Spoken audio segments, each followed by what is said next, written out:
Hello students, welcome to Abhipedia powered by Abhimanyu IAS. My name is Rohit Midda. Students, आज की class में हम discuss करेंगे the current GK of second week of December 2020। दिसंबर 2020 के 6 दिसंबर से लेके 12 दिसंबर तक के करंट अफेयर्स को, करंट जीके को आज की क्लास के अंदर हम डिस्कस करेंगे। तो बढ़ते हैं आगे, आज की हमारी क्लास को स्टार्ट करते हैं। तो क्लास को स्टार्ट करने से पहले मैं आपको बता दूं कि करंट अफेयर्स को हम 3 लेक्चर्स में वीकली 3 लेक्चर्स में डिस्कस करते हैं, जिसमें हम इसको 3 पार्ट में करते हैं। पहला पार्ट होता है हमारा करंट जीके का, दूसरा पार्ट रहता है इकोनॉमिक जीके का और तीसरा पार्ट रहता है मिसलेनियस जीके का। The both 3 lectures are part of, all 3 lectures are part of current affairs. ये तीनों के तीनों लेक्चर्स करंट अफेयर्स का ही हिस्सा है। तो करंट अफेयर्स के अंदर हम ये 3 लेक्चर डिस्कस करते हैं और आज हम डिस्कस करेंगे current GK of second week of December 2020।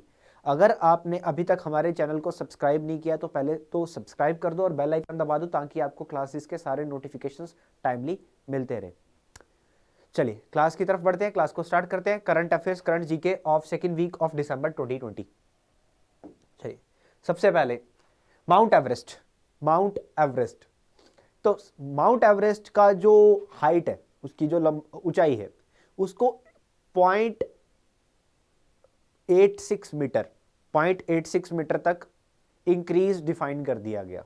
किसने किया? नेपाल और चाइना ने मिलकर। नेपाल और चाइना ने मिलकर, यानी कि जो माउंट एवरेस्ट है वो पहले माउंट एवरेस्ट की जो लेंथ थी वो डिफाइन की गई थी 8848 मीटर। 8848 मीटर ये डिफाइन किया गया था पहले। अभी नई स्टडी के मुताबिक ये जो माउंट एवरेस्ट है ये 0.86 मीटर जो है और टॉलर पाया गया। तो अब जो नया लेंथ काउंट होता है, नया जो हाइट काउंट होके आता है हाइट, तो ये है 8848.86 मीटर। देखिए, अभी जो पहले हाइट हमारे पास डिफाइंड था दैट इज 8848 मीटर। अब ये जो माउंट एवरेस्ट है, ये नेपाल में हम देखते हैं, नेपाल में है। 1961 में 1961 में नेपाल और चाइना के बीच में हुए समझौते के कारण तो जो बाउंड्री लाइन है वो इस माउंट एवरेस्ट के बीचों बीच आती है। जो बाउंड्री लाइन है दोनों देशों की वो इसके बीचों बीच आती है। तो नेपाल और चाइना दोनों का कंसेंट यहाँ पे आ जाता है। अब ये 8848 मीटर जो हाइट यहाँ पे पहले डिफाइंड थी, ये इंडिया की स्टडी के मुताबिक बेसिकली भारत ने सर्वे किया था 1954 में। 1954 में भारत ने सर्वे किया था, उसके मुताबिक ये हाइट थी और नेपाल इसी हाइट को मानता था। तो अभी सर्वे करने का, अभी बेसिकली ये माउंट एवरेस्ट की ऊंचाई को, हाइट को काउंट करने की ऐसी क्या जरूरत पड़ गई थी?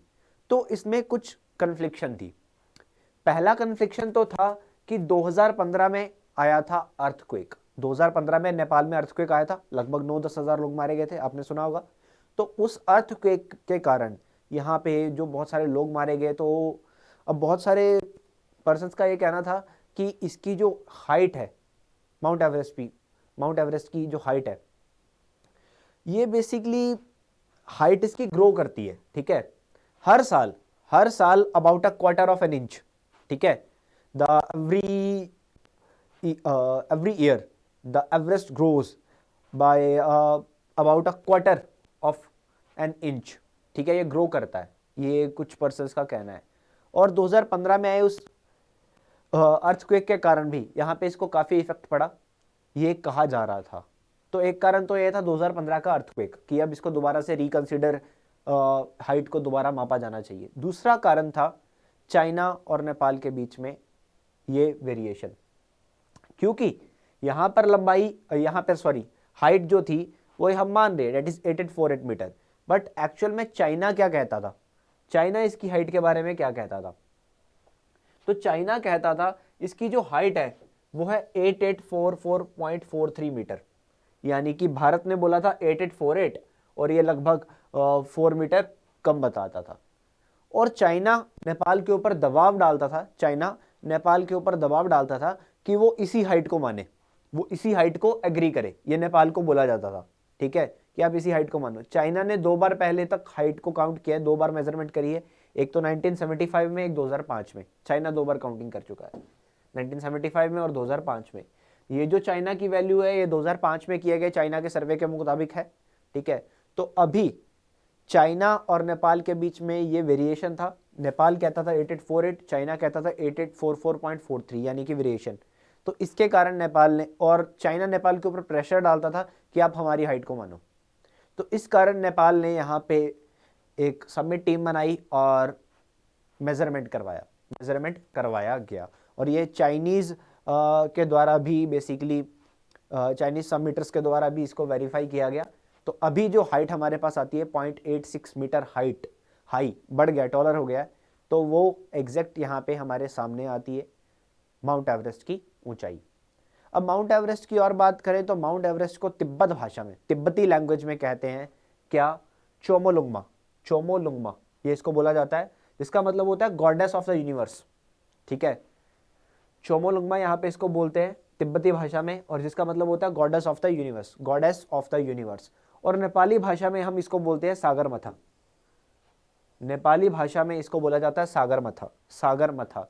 अब सागरमथा यहाँ पे बोला जाता है तो इसका मतलब क्या होता है, गॉडेस ऑफ द स्काई, यहाँ पे इसका मतलब होता है गॉडेस ऑफ द स्काई। अब ये जो माउंट एवरेस्ट हमारे पास है ये आया कहाँ से बेसिकली, तो ये बहुत पुराना है, माउंट एवरेस्ट बहुत पुराना है। तो इसका नाम माउंट एवरेस्ट कैसे पड़ा, इन सारी चीज़ों के बारे में हम जानते हैं। देखिए 1841 में 1841 में इसको आइडेंटिफाई किया गया, 1841 में इसको आइडेंटिफाई किया गया किसके द्वारा, सर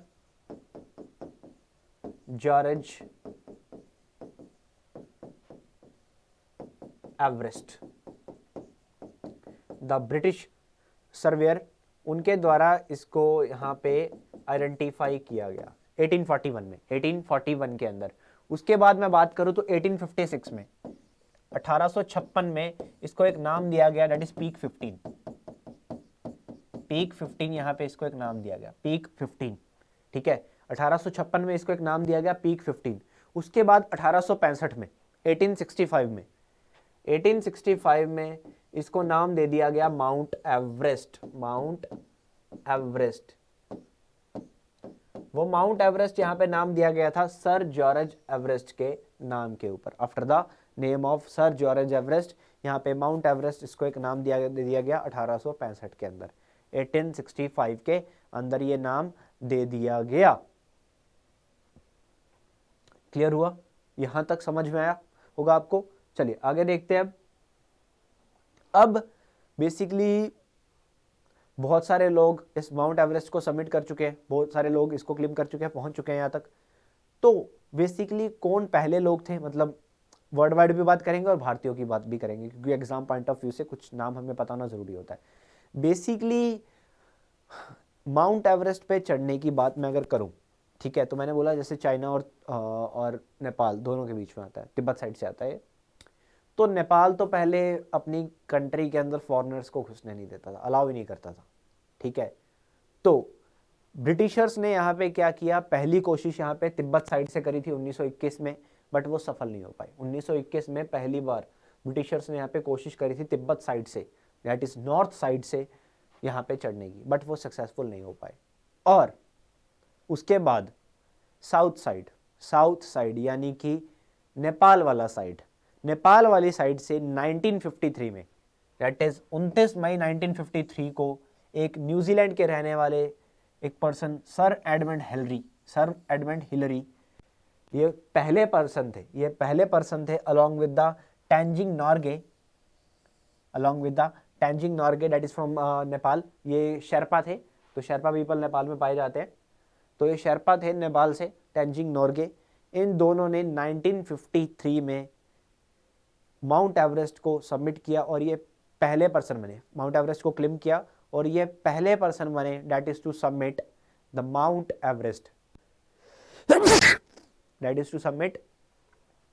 एवरेस्ट, ये पहले पर्सन बने यहाँ पे, ठीक है।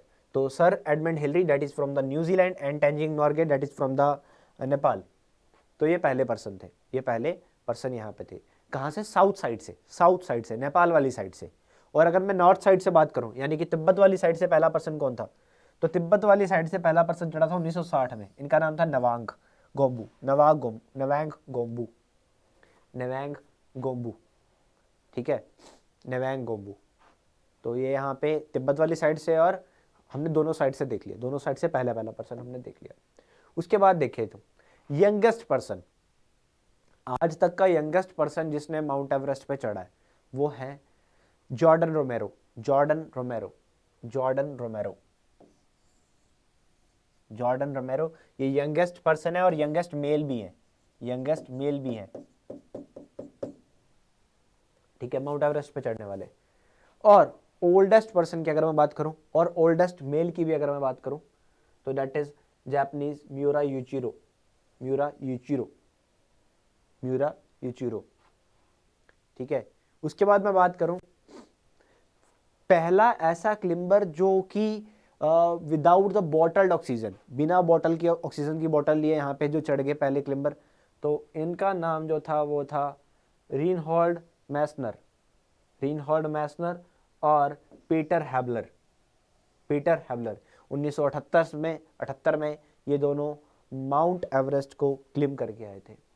उसके बाद बिना सप्लीमेंट ऑक्सीजन लिए, बिना सप्लीमेंटल ऑक्सीजन लिए, ठीक है, तो पहला Everest solo that is by the Reinhold Messner, Reinhold Messner, इन्हीं ने किया, ठीक है। तो ये एक ओनली पर्सन है, ठीक है, ये इकलौते ऐसे बंदे हैं। 1980 में इन्होंने तिब्बत साइड से ये किया था। चलिए उसके बाद देखते हैं फर्स्ट वुमेन। अब वुमेन की बात करें तो पहली जो वुमेन थी माउंट एवरेस्ट पे चढ़ने वाली, मेल हमने जाना, ठीक है, sir Edmund Hillary and Tenzing Norgay, but first women that is Junko Tabei, Junko Tabei, she is from Japan, she is from Japan, she is from Japan. 1975 में ये पहली वुमेन बनी थी।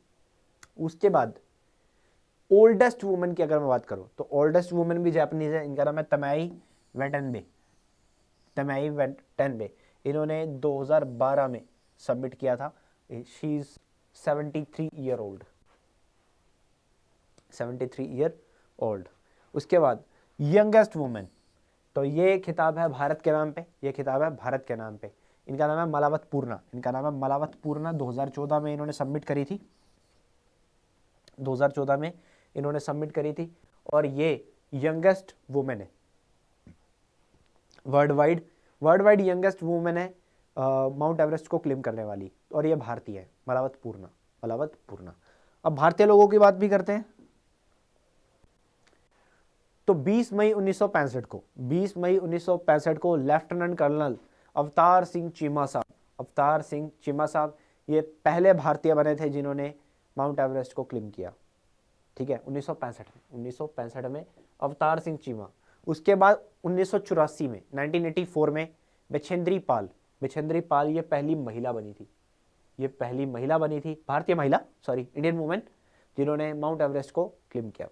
उसके बाद अगर मैं ओल्ड की बात करूं, भारतीय ओल्ड की बात करूं, तो सिंधी बहल, सिंधी बहल ये 53 ईयर ओल्ड है, ठीक है। तो इन्होंने 2018 में इसको क्लिप किया था। और मलावत पूर्णा हम पढ़ चुके हैं, भारतीय सबसे यंगेस्ट वुमेन, ठीक है, दुनिया की भी वही है और भारतीय भी वही है, दैट इज माउंट एवरेस्ट। चलिए माउंट एवरेस्ट के बाद आगे बढ़ते हैं। चलिए prime minister's wifi access network initiative, PM Vani scheme, PM Vani scheme that is prime minister's wifi access network initiative. तो मोदी जी ने, हमारे प्रधानमंत्री नरेंद्र मोदी जी ने लॉन्च कर दिया, क्या बेसिकली कैबिनेट ने अप्रूवल दिया अभी इसको, ठीक है, कैबिनेट ने अप्रूवल दे दिया किसको, prime minister's wifi access network initiative. तो ये क्या करने वाला है, ये सिटीजन्स को पब्लिक वाईफाई एक्सेस करवाएगा, ठीक है। डिजिटल इंडिया अभियान के तहत ये भारत के नागरिकों को, ठीक है, चाहे कोई शॉपकीपर है, चाहे कोई सेलर है, ठीक है, मार्केट में पब्लिक प्लेसेस पे घूम रहे हैं, हम पेमेंट्स करनी है, तो ये हमें फ्री वाईफाई सर्विसेज प्रोवाइड करवाने का काम करेगा।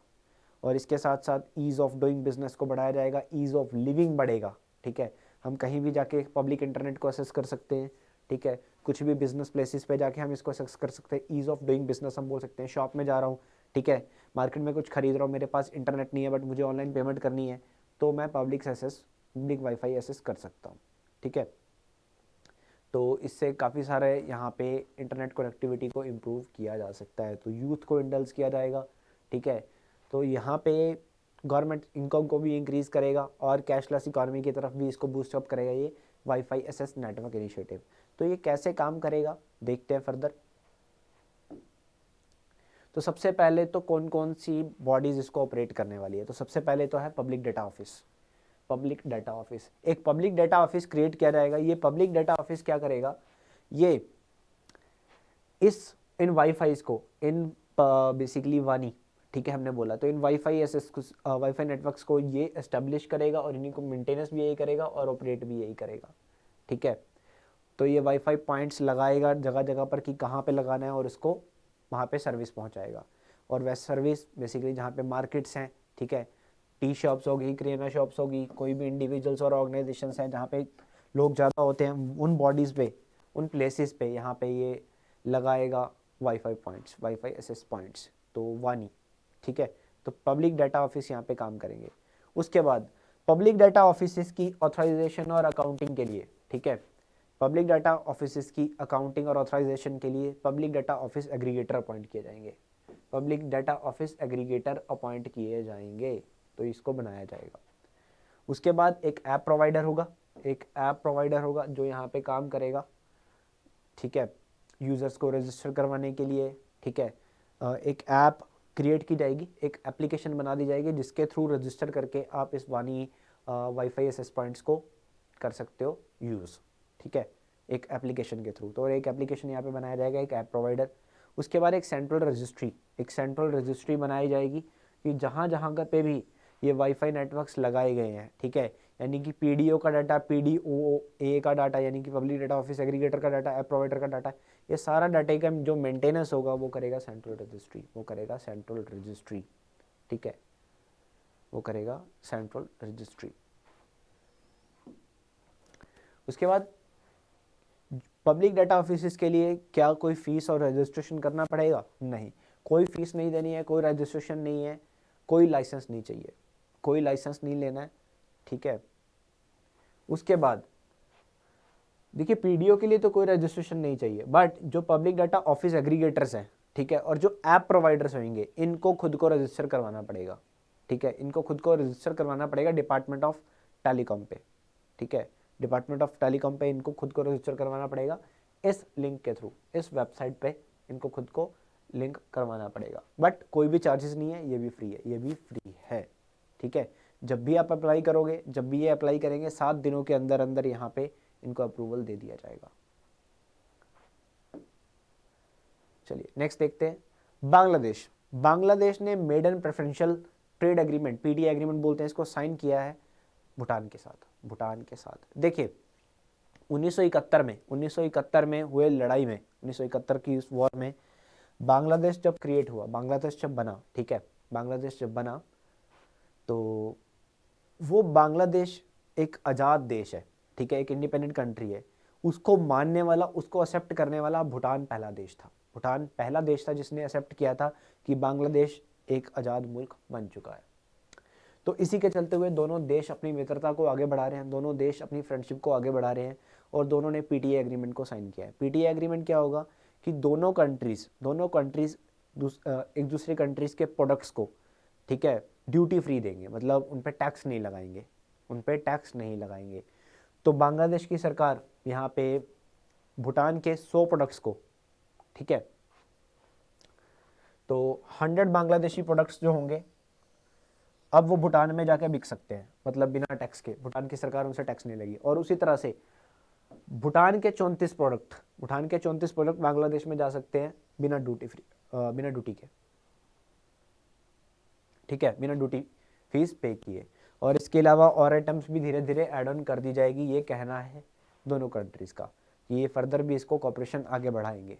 तो दोनों कंट्रीज़ में ट्रेड ड्यूटी फ्री काफ़ी सारे प्रोडक्ट्स को लेके होने लगी है, दैट इज़ बांग्लादेश और भूटान, क्योंकि भूटान पहला देश था और बहुत अच्छे रिलेशन है दोनों में, बांग्लादेश और भूटान के। चलिए आगे देखते हैं। नेक्स्ट, नेशनल सेंटर फॉर दिव्यांग एम्पावरमेंट, नेशनल सेंटर फॉर दिव्यांग एम्पावरमेंट, एनसीडी। देखिए नेशनल सेंटर फॉर दिव्यांग एम्पावरमेंट,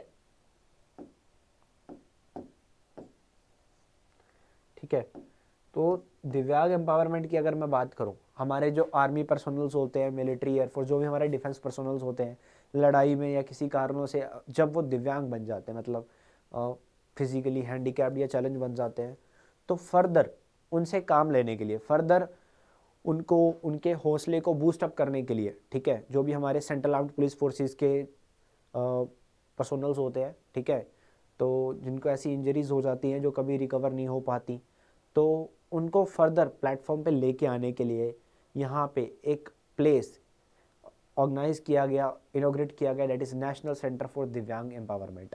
तो इन दिव्यांग पीपल्स को यहाँ पे एम्पावर किया जाएगा, इनको डिफरेंट स्किल्स प्रोवाइड की जाएगी। वो स्किल्स जो होती है, वो स्किल्स जो होंगी वो आर्टिफिशियल इंटेलिजेंस को लेके हो सकती हैं, वो कंप्यूटर को लेके हो सकती हैं, स्पोर्ट्स स्किल्स को लेके हो सकती हैं, ठीक है, ताकि ये इस कंडीशन में भी फोर्स के लिए काम कर सके, डिफेंस के लिए काम कर सके और कंट्री के लिए काम कर सके, ठीक है, ताकि इनका भी सर्वाइवल चलता रहे, इनको भी यहाँ पे सर्वाइव किया जाए और ये वर्क भी करते रहे। बिकॉज जब इनके पास वर्क नहीं होगा तो एक्टिविटीज़ के कारण, कोई भी एक्टिविटी के कारण नहीं, यहाँ पे प्रेशर पड़ता है और कहीं पड़े ना पड़े, तो इसलिए ज़रूरी होता है, ठीक है, और सरकार इनके इसी हौसले का, इनके इसी जज्बे का फ़ायदा उठाएगी और इनको काम प्रोवाइड करेगी। इसमें फ़ायदा सरकार का भी रहने वाला है और इसमें फ़ायदा इनका भी रहेगा, स्किल्स भी इम्प्रूव होंगी और ये सारा स्किल्स इम्प्रूव करने का काम होगा नेशनल सेंटर फॉर दिव्यांग एम्पावरमेंट का, जो कि तेलंगाना में बनाया गया है, जो कि तेलंगाना में बनाया गया है, तेलंगाना के अंदर, प्लीज ध्यान में रखिएगा। चलिए आगे देखते हैं। नेक्स्ट, पीडब्ल्यूसी ने पार्टनरशिप साइन करी है यूनाइटेड नेशंस चिल्ड्रंस फंड के साथ। यूनाइटेड नेशन चिल्ड्रंस फंड के साथ यहाँ पे पीडब्ल्यूसी ने पार्टनरशिप साइन करी है, किस लिए? 300 मिलियन यूथ को ट्रेनिंग प्रोवाइड करवाने के लिए, 300 मिलियन यूथ को ट्रेनिंग प्रोवाइड करवाने के लिए यहाँ पे ये पार्टनरशिप साइन करी गई। तो पीडब्ल्यूसी ने basically Price Water Coopers Limited, ठीक है, पीडब्ल्यूसी that is Price Water Coopers Limited ने यूनाइटेड नेशन चिल्ड्रंस फंड और युवा, जो कि एक global generation, I can say generation unlimited का एक पार्ट है, तो ये इनिशिएटिव, युवा इनिशिएटिव मिनिस्ट्री ऑफ स्किल्स के अंदर लॉन्च किया गया था 2019 में बेसिकली स्किल प्रोवाइड्स करवाने के लिए। तो अभी इन तीनों ने एक दूसरे के साथ पार्टनरशिप साइन की है, किस लिए?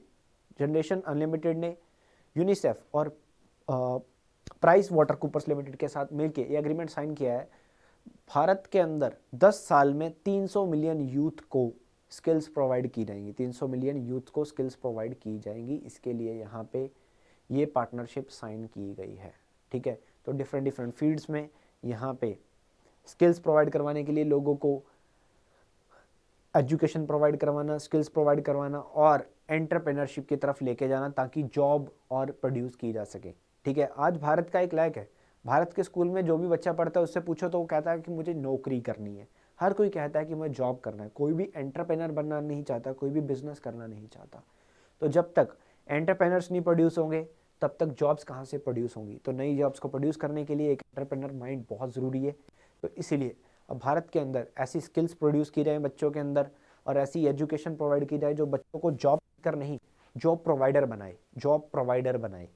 वो एक बहुत ही इंपॉर्टेंट चीज़ है यहाँ पे, वो एक बहुत ही इंपॉर्टेंट फैक्टर यहाँ पे हमारे पास रहता है। चलिए आगे देखते हैं। Next, Gwalior and Orchha, Gwalior and Orchha, Madhya Pradesh के दो शहर, मध्य प्रदेश के दो शहर। देखिए मध्य प्रदेश में काफ़ी सारी वर्ल्ड हेरिटेज साइट्स हैं और मध्य प्रदेश के ही दो शहर को यूनेस्को ने, that is United Nation educational scientific and cultural organisation ने अपनी वर्ल्ड हेरिटेज साइट्स की, वर्ल्ड हेरिटेज सिटीज़ की लिस्ट में इंक्लूड कर लिया। This world heritage cities list worked under the UNESCO's urban historic urban landscape city programme, ठीक है। ये यूनेस्को का historic urban landscape city programme है, ये उसके अंडर वर्क करता है, ये वर्ल्ड हेरिटेज सिटीज़ प्रोग्राम।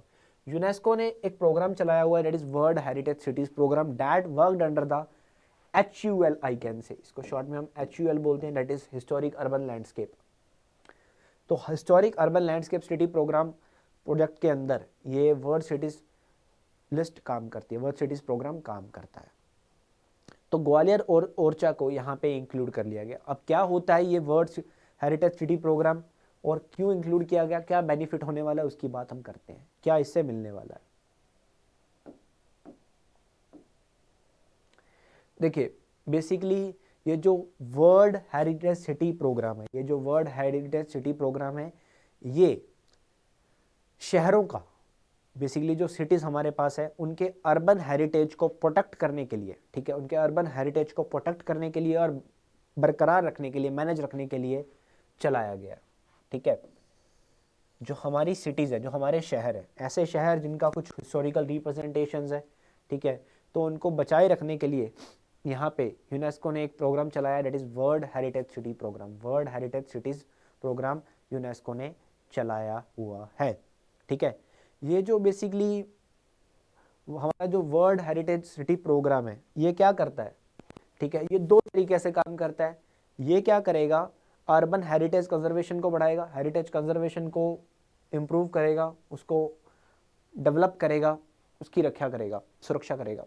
दूसरी चीज़ ये क्या करेगा, नई अप्रोचेस और स्कीम को लेके आएगा इनको मेंटेन करने के लिए, ठीक है। बेसिकली ये टेक्निकल असिस्टेंस प्रोवाइड करवाएगा, ये टेक्निकल असिस्टेंस प्रोवाइड करवाएगा। बेसिकली पहली चीज़ मैं दोनों दोबारा से समझाता हूँ।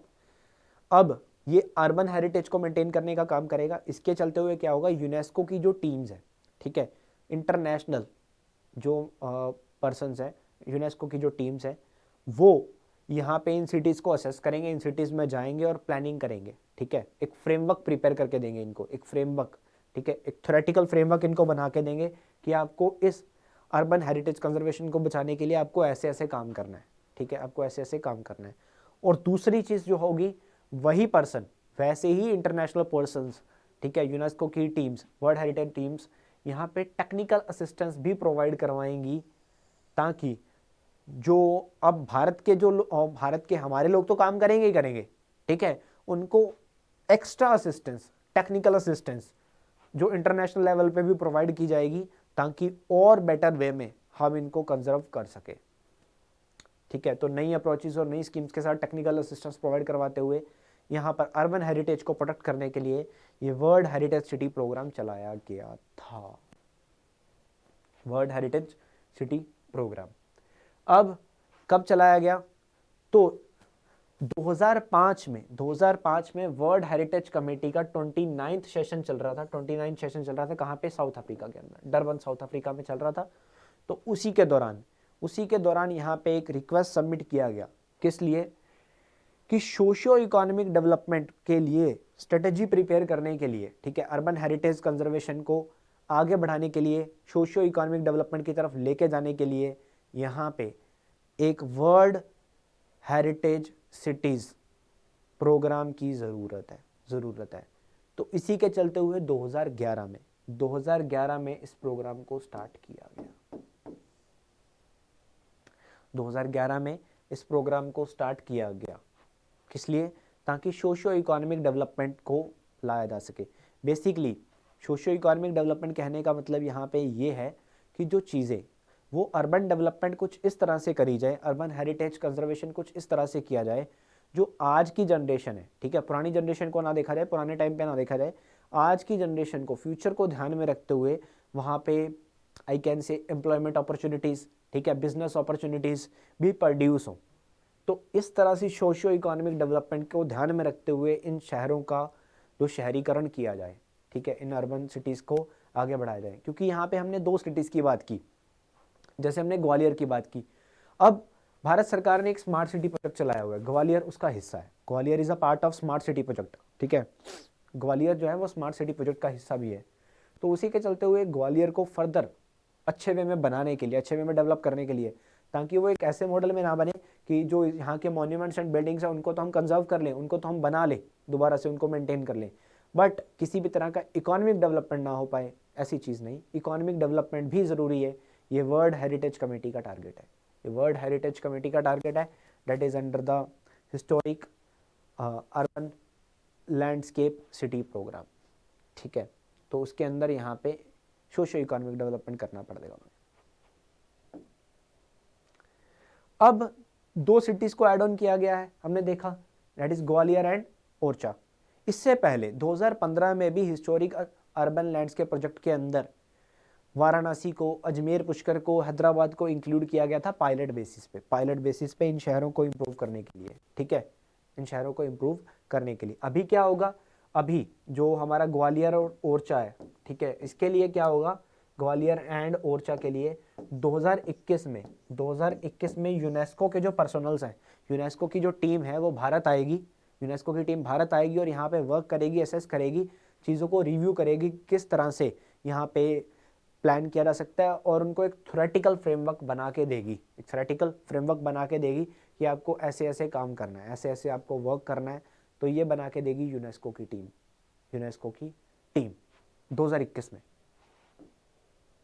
अब आते हैं न्यूज़ के ऊपर, Gwalior and Orchha added in the UNESCO's world heritage cities programme list, ये हमने न्यूज़ पढ़ी थी।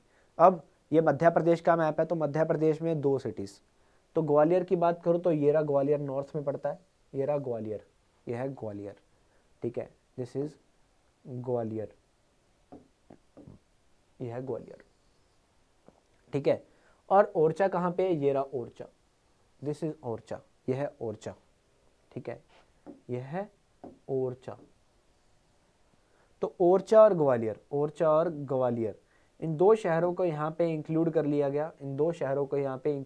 गया, यूनेस्को की world heritage city programme list के अंदर, ठीक है। देखिए, एक तो यूनेस्को वर्ल्ड हेरिटेज साइट्स को डिक्लेयर करता है, यूनेस्को वर्ल्ड हेरिटेज साइट्स को भी डिक्लेयर करता है, ठीक है, but these are the world heritage city programme. ये वर्ल्ड हेरिटेज सिटी प्रोग्राम है अर्बन कंजर्वेशन के लिए, अर्बन हेरिटेज को प्रोटेक्ट करने के लिए बेसिकली इसको चलाया गया, चलाया गया है, ठीक है, अर्बन हेरिटेज को प्रोटेक्ट करने के लिए बेसिकली इसको चलाया गया। अब मैं यूनेस्को की अगर साइट्स की बात करूँ ना, तो there are already 38 world heritage sites in India, Bharat में ऑलरेडी 38 वर्ल्ड हेरिटेज साइट्स हैं, ठीक है, जिसमें से आई कैन से 30 कल्चरल है, जैसे 30 कल्चरल्स में अगर मैं बात करूं, हमारी 2 कल्चर सिटीज़ हैं, जयपुर और Ahmedabad, these are included in the list of these 30। उसके बाद 7 मिक्स साइट्स हैं, 7 नेचुरल साइट्स हैं, और एक mix site that is Kanchenjunga, तो टोटल 38 वर्ल्ड हेरिटेज साइट्स हैं एट प्रेजेंट, और 2 यहाँ पे अभी ऐड ऑन होती हैं, क्या, वर्ल्ड हेरिटेज सिटीज, ठीक है, इन द लिस्ट ऑफ 2 सिटीज यहाँ पे अभी ऐड ऑन होती हैं, और ये जो 2 सिटी ऐड होती है, ये अर्बन हेरिटेज को प्रोटेक्ट करने के लिए वर्ल्ड हेरिटेज सिटी प्रोग्राम के अंदर ही इनको मेंटेन किया जाएगा, ठीक है। तो ये हमने जो बात की, ये वर्ल्ड हेरिटेज साइट्स की बात की, जो कल्चरल, नेचुरल और मिक्स्ड में आती है, और यहाँ पे ग्वालियर और ओरछा में किसी भी तरह की कल्चरल या नेचुरल की बात नहीं होती है, ठीक है। तो ये वर्ल्ड हेरिटेज सिटीज प्रोग्राम के अंदर इंक्लूड किया गया 2 सिटीज को। उसके बाद हम फर्दर देखें, ग्वालियर और ओरछा की बात करते हैं, तो ग्वालियर की मैं बात करूँ तो ग्वालियर 9th सेंचुरी में बनाया गया एक शहर था, एक प्लेस था, that is by the Gurjara Pratihara राजवंश, उसके बाद तोमार आए, बाघेल कवच आए, उसके बाद सिंधियाज आए, ठीक है, तो इन्होंने इसको बनाया। तो बहुत सारे इन जितने भी यहाँ पे ये पर्सन्स आए, किंगडम्स आए, इन्होंने बहुत सारे मेमोरियल्स, फोर्ट्स, ठीक है, टॉम्स, प्लेसेस यहाँ पे बनाए ग्वालियर में। और ग्वालियर में बेसिकली सबसे इम्पोर्टेंट चीज़ तो सबसे पहले तो ग्वालियर फोर्ट ही है, ठीक है, सबसे पहले तो सबसे मेन चीज़ जो ग्वालियर फोर्ट है। उसके बाद यहाँ पे कुछ टेम्पल्स आते हैं, कुछ अदर प्लेसेस आते हैं, ठीक है, जैसे यहाँ पे हम देख सकते हैं सास बहू का मंदिर, ये सहस्त्र बहू टेम्पल बोलते हैं वैसे तो इसको, सहस्त्र बहू टेम्पल, और यहाँ के लोकल लोग इसको सास बहू का टेम्पल बोल देते हैं, ठीक है। उसके बाद फोर्ट्स है, दैट इज गुजरी महल पैलेस, जो कि एक म्यूजियम बन चुका है, ठीक है, गुजरी महल पैलेस। उसके बाद ओरछा की अगर मैं बात करूँ तो ओरछा में बहुत सारे टेम्पल और प्लेसेस हैं, ठीक है, क्योंकि ओरछा जो बुंडेला किंगडम की राजधानी रह चुका है, 16वीं शताब्दी में। तो यहाँ पे राजमहल है, जहांगीर महल है, राम राजा टेम्पल है, राय प्रवीण महल है, और लक्ष्मी नारायण मंदिर है। ये कुछ फेमस प्लेसेस हैं ओरछा के कुछ फेमस प्लेसेस यहाँ पे ये दर्शाए गए हैं, ठीक है, दैट इज मध्य प्रदेश।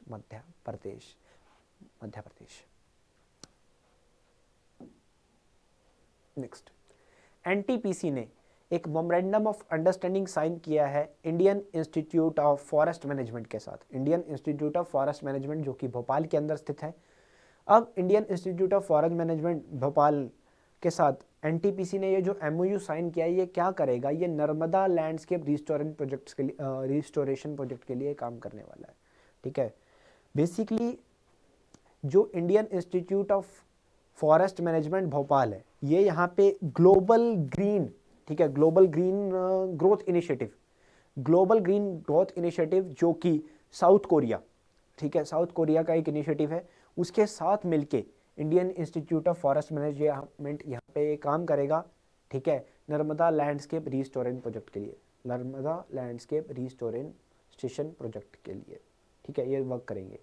4 साल का ये प्रोजेक्ट है, 4 साल का ये प्रोजेक्ट है, that is Narmada landscape restoration project. ठीक है, तो ये कहाँ पे बेसिकली इसको इम्प्लीमेंट किया जाएगा, ये किया जाएगा खारगढ़ डिस्ट्रिक्ट ऑफ मध्य प्रदेश, हम इसको इम्प्लीमेंट करेंगे। ठीक है, जो कि 2 डैम हमारे पास जो आ जाते हैं, एक है ओमकारेश्वर डैम और दूसरा आ जाता है महेश्वर डैम, जो कि लगभग 400 मेगावाट का यहाँ पे डैम है, इलेक्ट्रिक 400 मेगावाट का प्रोड्यूस करता है।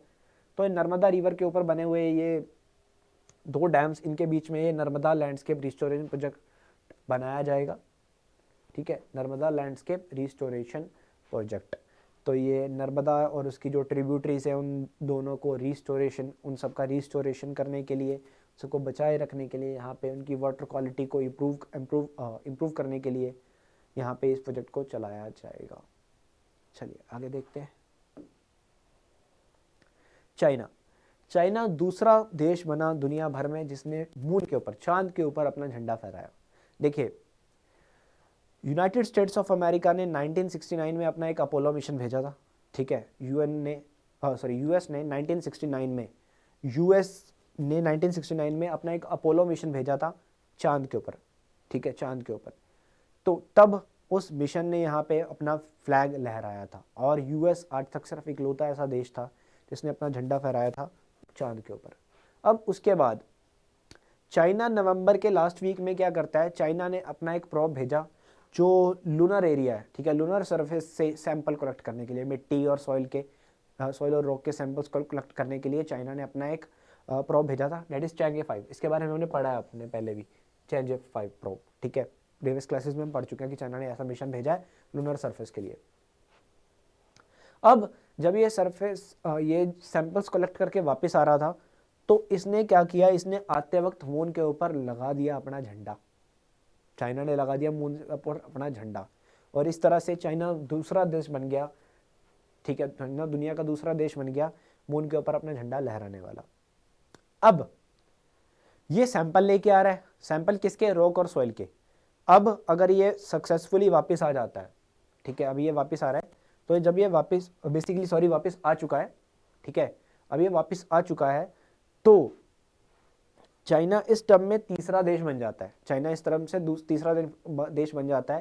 पहले यूएस, उसके बाद सोवियत यूनियन, और तीसरा देश चाइना बन जाता है, वहाँ से सैंपल लेके आने वाला, ठीक है।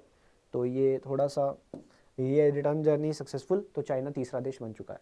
चलिए आगे देखते हैं। नेक्स्ट देखिए, एक स्टार्टअप कंपनी है पिक्सल, बेसिकली स्पेस प्रोडक्ट को लेके काम करती है पिक्सल। तो पिक्सल ने अभी क्या किया, पिक्सल ने अनाउंस किया था कुछ टाइम पहले कि पिक्सल एक स्टार्टअप तो है, पिक्सल काफ़ी सारी सैटेलाइट्स को लॉन्च करेगा।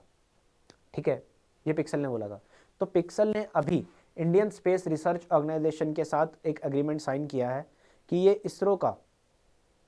इसरो के रॉकेट्स के थ्रू, ठीक है, ये अपनी रिमोट सेंसिंग सैटेलाइट्स को लॉन्च करेगा 2021 के स्टार्टिंग में, ये बोला पिक्सल ने। तो पिक्सल ने बेसिकली इसरो का रॉकेट इस्तेमाल करने के लिए इसरो की एक subsidiary new Space India limited, जो कि न्यूली फॉर्म्ड बॉडी है, ठीक है, स्पेस सेक्टर में R&D के लिए, ठीक है, और मार्केटिंग के लिए इसको बनाया गया था। New Space India Limited Bengaluru base ही है, और यह पिक्सल का हेडक्वार्टर भी बेंगलुरु में ही है।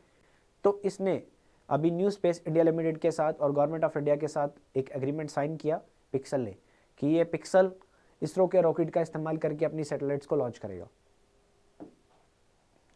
बेसिकली पिक्सल ने 30 अर्थ ऑब्जर्वेशन माइक्रो सैटेलाइट्स को लॉन्च करने की बात करी हुई है 2023 तक ये 30 अर्थ ऑब्जर्वेशन सैटेलाइट्स को लॉन्च करेगा ये कहता है पिक्सल, ये कहता है पिक्सल। नेक्स्ट, नासा का मून के ऊपर मैंड मिशन। नासा मून के ऊपर एक मैंड मिशन भेज रहा है, ठीक है, 2024 में। 2024 में ये मिशन जाएगा 18 लोगों को लेके, 18 लोग जाएंगे इस मिशन में, और वुमेन्स भी जाएंगी, ज़्यादातर वुमेन्स जाने वाली हैं, ठीक है। तो नासा आदमी को और पहली वुमेन्स को, ठीक है, क्योंकि नासा मून के ऊपर पहले आदमी तो भेज चुका है, मैन तो भेज चुका है, बट वुमेन्स नहीं भेज पाया, आज तक वुमेन्स नहीं की। तो वुमेन्स जाएंगी नासा के इस पहले वुमेन सॉरी नासा के इस दूसरे मैंड मिशन के ऊपर, मैंड मून मिशन के ऊपर, ठीक है। तो ये मून के ऊपर आदमी भी भेजेगा और फीमेल भी भेजेगा, क्योंकि फीमेल आज तक नहीं गए तो फर्स्ट वुमेन बन जाएंगी अभी। तो ये 2024 में जाएगा। 2022 और 2023 तक यहाँ पे ये पूरा का पूरा नासा इसके लिए एस्ट्रोनॉट्स को और क्रू स्टाफ को चूज़ कर लेगा 2022 और 2023 के अंदर। ये नासा ने अनाउंस किया है, that is national aeronautics space administration, NASA. तो नासा ने क्या बोला कि 2022 और 2023 तक हम इस आर्टेमिस 3 मिशन के लिए पूरे क्रू का सिलेक्शन कर देंगे। बट यहाँ पे एक इंटरेस्टिंग पॉइंट आता है, एक भारतीय सेलेक्ट हो चुके हैं, एक भारतीय इस मिशन में जाने वाले हैं, ठीक है, एक भारतीय इस मिशन के अंदर जाएंगे, Rajachari, Indian American scientist Rajachari साहब, ये जाएंगे। नासा ने जो 18% चूज किए हैं उनमें से एक भारतीय, ठीक है, बाकी 17 बार के बचे, एक भारतीय इन्होंने अनाउंस कर दिया, ये राजाचारी साहब जाएंगे, ठीक है। तो ये यहाँ पे जाने वाले हैं नासा के इस मैंड मून मिशन के ऊपर, मैंड मून मिशन के ऊपर, that is Rajachari. Next, Maharashtra police ने एक सॉफ्टवेयर एक्वायर किया, दैट इज क्रॉलर। ये क्रॉलर सरफेस, ये जो क्रॉलर सॉफ्टवेयर है ये क्या करेगा, ये चाइल्ड पोर्नोग्राफी को डिक्रीज करने का काम करेगा, चाइल्ड पोर्नोग्राफी को खत्म करने का काम करेगा। इसको डिक्रीज करने के लिए, इसको खत्म करने के महाराष्ट्र की सरकार एक 12 ऑफिसर्स का एक और यूनिट प्रिपेयर कर रही है, ठीक है, 12 ऑफिसर्स का एक कोर यूनिट प्रिपेयर किया जाएगा जो कि इस सॉफ्टवेयर के थ्रू काम करेगा इसको रोकने के लिए।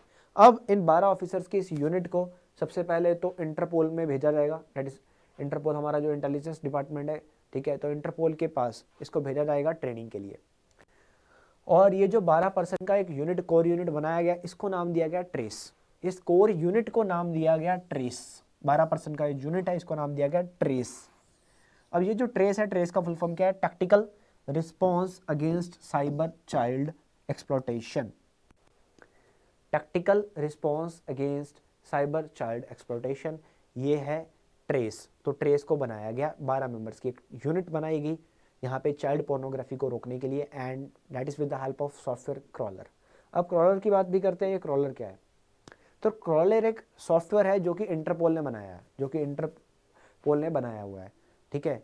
ये क्रॉलर सॉफ्टवेयर क्या करता है, ये पोर्नोग्राफी को डिक्रीज करने का काम करता है, ठीक है, बेसिकली न्यूडिटी इन इमेजेस, ठीक है, इन सब चीज़ों को ये रिकॉग्नाइज कर लेता है सॉफ्टवेयर, ठीक है, और ये पर्सन की एज देख लेता है, उसके अकॉर्डिंगली ये सारा को सारा उसका मतलब फेशियल एक्सप्रेशंस पूरा बना देता है, फेस बना देता है, ठीक है, क्योंकि ये इस तरह के एल्गोरिथम के ऊपर बनाया गया है कि यहाँ से चाइल्ड पोर्नोग्राफी को रोकने का बहुत अच्छे लेवल पे वर्क हो सकता है, ठीक है। तो ये जहाँ से वो वीडियो बनती है, अपलोड होती है, उन सब चीज़ों को क्रैक करने के लिए, ठीक है, एक हैकिंग सॉफ्टवेयर आइकन से क्रॉलर यहाँ पे काम करता है, जो कि इंटरपोल ने बनाया हुआ है। अब ट्रेस यहाँ पे 12 लोगों का एक यूनिट है जिसको बनाया गया, ठीक है, किसके लिए, चाइल्ड सेक्सुअल अब्यूज मटेरियल को रोकने के लिए यहाँ पे बनाया गया है। तो इसके अंदर ऑलरेडी 270 पुलिसमैन को ट्रेन किया जा चुका है, ठीक है, और भी लोगों को ट्रेन किया जाएगा। अब इसके बाद ऑपरेशन ब्लैक फेस, बेसिकली ये जो पार्ट है, ये जो काम होने वाला है, that is a part of black face, operation black face का एक हिस्सा है, ठीक है। ये जो क्रॉलर सॉफ्टवेयर महाराष्ट्र के द्वारा एक्वायर किया जाना, ट्रेस को बनाना, ये सब ऑपरेशन ब्लैक फेस का हिस्सा है। तो operation black face Maharashtra police ने चलाया किस लिए, चाइल्ड सेक्सुअल अब्यूज मटेरियल को रोकने के लिए, ठीक है, that is operation black face. इस पूरे ऑपरेशन का नाम है ऑपरेशन ब्लैक फेस। तो ध्यान रखना ऑपरेशन ब्लैक फेस क्या है, और इसके अंदर क्रॉल सॉफ्टवेयर और ट्रेस। तो बच्चों ये था हमारा सेकेंड वीक ऑफ दिसंबर 2020 का करंट जीके क्लास के अंदर अगर कोई भी डाउट आता है you can write in the comment section, आप कमेंट सेक्शन के अंदर पूछ सकते हो। और अगर आपको पीडीएफ की ज़रूरत है तो पीडीएफ नीचे डिस्क्रिप्शन में दिए गए लिंक से आप प्राप्त कर सकते हैं। तो it's all for today, thank you so much, have a nice day.